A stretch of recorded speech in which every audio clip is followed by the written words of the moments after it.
5 రాష్ట్రాలు గెలవాలంటే Trump image పెంచుకోవాలి. ట్రంప్ ఇమేజ్ పెంచడం కోసమే ఇరాన్ని కొలాప్స్ చేసి హీరో లెక్క అమెరికన్ ప్రజలకు అవుపడాలని చెప్పేసి యుద్ధం చేస్తుండని కూడా మరొక విమర్శ కూడా ఉంది. కాబట్టి ఇవాళ ఉన్నటువంటి ఈ పరిస్థితుల్లో ఖచ్చితంగా ఆ యుద్ధాన్ని కోరుకోరు ఎవరు, హ్యూమన్ బీయింగ్ ఎవరు కోరుకోరు, కొట్లాట్లను కోరుకోరు, ప్రశాంతంగానే జీవిద్దాం అనుకుంటారు ఎవరైనా. కానీ ఇట్లా జరుగుతున్నటువంటి పరిస్థితుల్లో ప్రపంచవ్యాప్తంగా ఇటువంటి పరిస్థితి, ఈ సంక్షోభిత పరిస్థితికి దారితీస్తా ఉంది.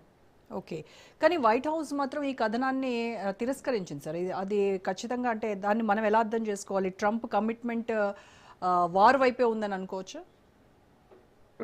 ట్రంప్ అంటున్నాడుగా, కానీ ట్రంప్ కొన్ని సమస్యలు ఎదురవుతున్నాయి.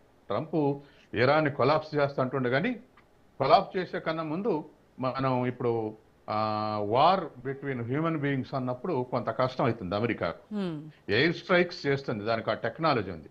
వియత్నాం ఏం చేసింది, ఆఫ్ఘనిస్తాన్ మీద చేసింది. కానీ భూమార్గంలో ఆక్యుపై చేయాలనే వరకల్లా వియత్నాంలో ఓడిపోయింది, ఆఫ్ఘనిస్తాన్లో ఓడిపోయింది, తాలిబాన్ లొంగ తీసుకోలేకపోయింది. కాబట్టి అమెరికన్ సైనికులు వచ్చి ఇంకో దేశంలో ఆక్రమించుకోవటానికి, ఆ దేశంలో ఉన్నటువంటి గెరిల్లా వార్ని ఎదుర్కోవడానికి అమెరికన్ సైనికులు కూడా అంత రిస్క్ తీసుకుంటే మానసికంగా అటువంటి రిస్క్ తీసుకునే పరిస్థితి లేదు. తర్వాత అమెరికాలో కూడా మా మా సైనికులు, మా కుటుంబాలు ఎందుకు సంక్షోభానికి లోను కావాలనేటువంటి పరిస్థితిలో కూడా ఉంది. యుద్ధానికి వ్యతిరేకంగా ప్రదర్శనలు జరుగుతున్నాయి. కాబట్టి వార్ ఎయిర్ స్ట్రైక్స్ అంటే ఓకే, ఇట్ ఈజ్ అఫెన్సివ్ ఉంటుంది. కానీ భూమార్గంలో ఆక్రమించాలంటే మాత్రం ఖచ్చితంగా అందులో కమిటెడ్ ఐఆర్జీ ఉంది, ఇరాన్ రెవల్యూషనరీ గార్డ్స్ ఉంది. అది దరిదాపు వియత్నాం కమ్యూనిస్టు గెరిల్లా వార్ లెక్క నడిచే అవకాశం ఉంది. కాబట్టి ఎయిర్ స్ట్రైక్స్ ద్వారానే కొలాప్స్ చేయాలన్నటువంటి ఉద్దేశం. తర్వాత ప్రపంచవ్యాప్తంగా మరొక ఒపీనియన్ ఏముందంటే, మీరు యుద్ధం ప్రారంభించేటప్పుడు అణ్వాయుధాలు తయారు చేస్తారు అన్నారు కదా, ఇప్పుడు న్యూక్లియర్ సెంటర్స్ అన్నిటినీ కొలాప్స్ చేశారుగా, రేడియేషన్ కూడా లేదుగా, ఆడ ఆనవాళ్ళు కూడా లేవుగా, ఒకవేళ ఉంటే కూడా అవి ధ్వంసం అయిపోయినాయి కదా, అది మీ లక్ష్యం నెరవేరిందిగా, నెంబర్ 1 మీరు పెట్టిన లక్ష్యం. తర్వాత రెండోది ఖొమేనీని ఉంచామన్నారు, ఖొమేనీని కూడా హత్య చేశారు కదా. ఇంకా 2 లక్ష్యాలు నెరవేరినప్పుడు, ఖొమేనీని అంతం చేయనప్పుడేమో ఈ అణుబాంబే చెప్పారు, ఆ తర్వాత ఖొమేనీని కూడా అంతం చేశారు. చేసిన తర్వాత కూడా ఇంకా మీకు యుద్ధం ఎందుకు అనేటువంటి ప్రశ్నలు ఎక్కువ ఎదురవుతున్నాయి. తర్వాత ఇరాన్ని కూడా చేయాల్సినంత కొలాప్స్ చేశారు, చేసిన తర్వాత ఇంకా ఎందుకు అనేటువంటిది ఎదురు ప్రశ్న వస్తున్నాయి వరల్డ్ వైడ్గా. కాబట్టి ఇటువంటి పరిస్థితుల్లో ఖచ్చితంగా ట్రంప్ ప్రెజర్లు ఉన్నాడు. మరొక ప్రెజర్ ఏంటంటే మిజైల్స్, వాళ్ళ దగ్గర ఉన్నటువంటి మిజైల్స్ కాస్ట్ ఎక్కువ అవుతుంది. ఇప్పటికే $31 బిలియన్ ఖర్చు అయిందని ఒక అంచనా వస్తుంది అమెరికాకు, ప్రొటెక్షన్ ఫోర్స్కి కానీ, లేకపోతే సైనిక స్థావరాలకు కానీ, లేకపోతే ఇప్పుడు చేస్తున్నటువంటి ఎయిర్ స్ట్రైక్ కానీ. ఇప్పుడు ఇవి స్కేర్సిటీ రాబోతుంది. పెంటగాన్ నుంచి ఈ సప్లయర్స్ మీటింగ్ పెట్టిర్రు, ప్రొడ్యూసర్స్ మీటింగ్ పెట్టండి, ఎక్కువ తయారు చేయండి, తర్వాత ఒక స్పీడ్ స్పేస్లు తయారు చేయండి అని చెప్పేసి ఇటువంటివన్నీ జరుగుతున్నాయని మనకు వార్తలు అందుతున్నాయి. కాబట్టి గతంలో అటువంటి మెజైల్స్ వాళ్ళు ఉక్రెయిన్కి సప్లై చేసి ఉన్నారు. కాబట్టి ఇప్పుడు వాళ్ళకు స్కేర్సిటీ ఏర్పడే అవకాశం ఉంది. దీర్ఘకాలిక యుద్ధం అంటే అమెరికన్స్ కూడా ఇష్టపడరు. ఎందుకంటే అమెరికన్ సిస్టమ్ ప్రెజర్లు ఉంది, ఎకనామిక్ ప్రెజర్స్లో. వాళ్ళ అప్పులే 120% ఉన్నాయి జీడిపికి.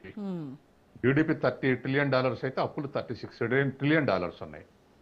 తర్వాత రిజర్వ్, అంత పెద్ద ఎకానమీకి ఫారెన్ రిజర్వ్స్ కూడా కేవలం $700 బిలియన్ ఉన్నాయి. ఇప్పుడు దానికి ధీటుగా ఉన్నటువంటి చైనా దగ్గర $3,000 బిలియన్ ఉన్నాయి ఫారెన్ రిజర్వ్స్. కానీ $4 ట్రిలియన్ ఎకానమీ ఇండియా దగ్గర 700 ఉన్నట్టే అమెరికా కూడా $700 బిలియన్ ఉన్నాయి. కాబట్టి చాలా తక్కువ ఉన్నాయి. ఇప్పుడు మళ్ళీ తర్వాత ఇంకోటి వచ్చి పడింది, ఏది టారిఫ్స్ వసూలు చేసిందంతా ఇంట్రెస్ట్ తోటి పే చేయమని, అదొక $175 బిలియన్ అంటున్నారు. కాబట్టి వివిధ రకాలుగా సుప్రీంకోర్టు తీర్పు అయినా, లేకపోతే ఇవి వాపస్ ఇవ్వాలట టారిఫ్ ధర వసూలు చేసింది అనేదైనా, లేకపోతే మిజైల్స్ తగ్గిపోతున్నాయి, రిజర్వ్స్ తగ్గిపోతున్నాయి అనేదైనా, లేకపోతే గల్ఫ్ సంక్షోభం, మిగతా మొత్తం సంక్షోభానికి ప్రపంచవ్యాప్తంగా ప్రెజర్ పడుతుంటే వాళ్ళందరూ కూడా దీన్ని ముగించండి అనేదైనా, ఇట్లా ఏ వైపు చూసినా ఈ ప్రెజర్స్ అయితే ఉన్నాడు ట్రంప్. కానీ ఇంత ప్రెషర్స్ ఉన్నా కూడా ఆయన మాత్రం చాలా మేకపోతు గాంభీర్యం ప్రదర్శిస్తూనే ఉంటారు. ఇంకా ఇటువైపు ఇరాన్ కూడా ఇంకో 10 ఏళ్ల పాటు యుద్ధం చేస్తాం మేము అని చెప్తా ఉన్నారంటే వాళ్ళ ఎకానమీ కావచ్చు, వాళ్ళ మిలిటరీ కావచ్చు, వాళ్ళ స్ట్రెంగ్త్ ఎంత ఉంది. ఇటువైపు ఇజ్రాయెల్ అమెరికా రెండూ కలిపి చేస్తూ ఉన్నాయి. ఇది అమెరికా ఇజ్రాయెల్కి రిస్క్ అంటారా, ఇరాన్కే రిస్క్ అంటారా? ఖచ్చితంగా రిలేటివ్లీ ఇరాన్కి ఎక్కువ రిస్క్, మిగతా దేశాలకు వాటికి రిలేటివ్గా తక్కువ రిస్క్. ఇజ్రాయెల్ది ఏముంది, మొత్తం సప్లయర్ అమెరికానే కాబట్టి ఇరాన్కు ఎప్పుడైనా పెద్దది చిన్నది రెండు దేశాలు కొట్లాడినప్పుడు రిలేటివ్ అడ్వాంటేజ్ పెద్ద దేశానికే ఉంటుంది. అందులో బిగ్గెస్ట్ కంట్రీ, తర్వాత రెండవది వెల్ ఎక్విప్డ్ టెక్నాలజీడ్ సొసైటీ, తర్వాత డిఫెన్స్ ఎక్విప్మెంట్ ఉన్నటువంటి సోఫిస్టికేటెడ్ ఎక్విప్మెంట్ ఉన్నటువంటి అమెరికాకు రిలేటివ్ అడ్వాంటేజ్ ఉంటుంది. కానీ ఇరాన్ ఏమిటంటే ఒక మతపరమైన రాజ్యంగా ఒక మతానికి కమిట్ అయినటువంటి సైనికులు ఉన్నారు. ఇదేమో డెమోక్రటిక్ కంట్రీ, అదేమో డెడికేటెడ్గా ఉన్నటువంటి పరిస్థితి ఉంది. కాబట్టి రేపు మేము భూతలం కూడా ఆక్రమిస్తామని చెప్పేసి ట్రంప్ స్టేట్మెంట్ ఇస్తుంటు. అదైతే ఇంకా ప్రాణ నష్టం ఎక్కువ జరిగే అవకాశం ఉంది. అది ఏ మేరకు అంటే ఇప్పుడు ఇరాన్ ఆక్రమించాలంటే దరిదాపు పాలస్తీనాలో 72,000 మంది చనిపోయినట్టు ఇరాన్ని కూడా మాసెక్కర్ చేయాల్సి వస్తుంది. అంత స్థాయిలో ప్రజలను చంపేయాల్సి వస్తుంది. కాబట్టి ఆ స్థాయిలో ఇరాన్ మీద దాడి చేస్తే మరి ప్రపంచం ఎట్లా స్పందిస్తుంది అనేది కూడా చూడాలి. ఇరానియన్కైతే జనరల్గా అమెరికా వ్యతిరేకత ఉన్నది. ఎందుకంటే ట్రంప్ ఏం ఆశించిండంటే ఖుమైనీని చంపేస్తే ప్రదర్శనలు జరిగి ప్రభుత్వం మారుద్ది అనుకున్నారు. కానీ ఇప్పుడు ఖొమేనీకి ఫేవర్గానే ప్రజలు బయటకు వచ్చి ప్రదర్శన చేస్తున్నారు అమెరికాకు వ్యతిరేకంగా.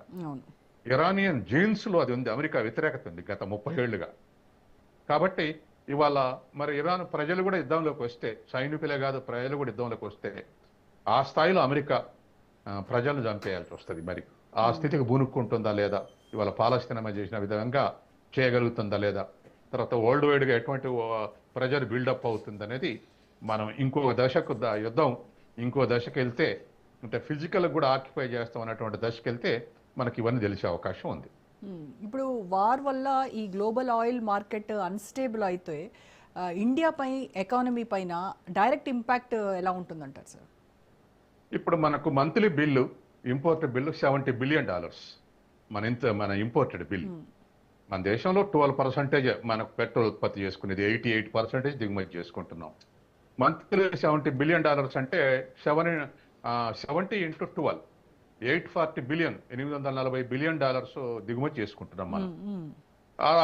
మనకు 70 నుంచి 80 బ్యారెల్ పెరిగింది అంటున్నారు మన ఇండియాలో. మిగతా దేశాల్లో అయితే 190, 129 కూడా పోతుంది. మంది కూడా ఇంకొక 4 వారాలు గడిస్తే అట్నే పోద్ది అంటున్నారు. ఆ విధంగా పెరుగుతూ పోతే మనకు ఇంపోర్ట్ బిల్లు దరిదాపు సంవత్సరానికి $80-90 బిలియన్ పెరిగే అవకాశం ఉంది. ఇది మన విదేశీ చెల్లింపుల లోటు ఎదుర్కొనే సమస్య ఎదురవుతుంది. తర్వాత మన రూపాయి మీద ప్రెజర్ పడుతుంది, వాళ్ళ డాలర్ అప్రిషియేట్ అవుతుంది, మంది డిప్రిషియేట్ అవుద్ది. కాబట్టి మనం ఆ మేరకు సంక్షోభాన్ని ఎదుర్కోవాల్సి వస్తుంది. కాబట్టి ఖచ్చితంగా రెండోది, ఇప్పుడు గల్ఫ్ నుంచి లేకపోతే ఇంకా నయం, రష్యా ముందుకు వచ్చింది ఆ కొరతను మేము తీరుస్తామని. కాబట్టి ఆల్టర్నేటివ్ అరేంజ్మెంట్స్ కొంత మేరకు పర్పస్, అదే రష్యా లేకపోతే కష్టం. కాబట్టి రష్యా నుంచి కూడా సప్లై పెరిగితే కొంత మేరకు రిలేటివ్ స్కేర్సిటీ ఉండే అవకాశం ఉంది. ఏదేమైనా ఇంపోర్ట్ బిల్లు మాత్రం ఎప్పటి ముప్పటిగా పెరుగుతుంది. వరల్డ్ వైడ్గా పెరిగితే అన్ని దేశాలు ఈ సమస్యను ఎదుర్కొంటాయి. ఎక్స్పోర్ట్ చేసే కంట్రీస్కేమో రిటర్న్స్ ఉండవు, ఇంపోర్ట్ చేసుకునే కంట్రీస్కేమో ధర పెరిగి, ఆయిల్ ధర పెరిగి డాలర్ అప్రిషియేట్ అయ్యి కరెంట్ అకౌంట్ లోటు ఎదుర్కొనే అవకాశం ఉంది. ఓకే, ఇప్పుడు పుతిన్ కూడా ఈ డిప్లొమాటిక్ ఇనిషియేటివ్స్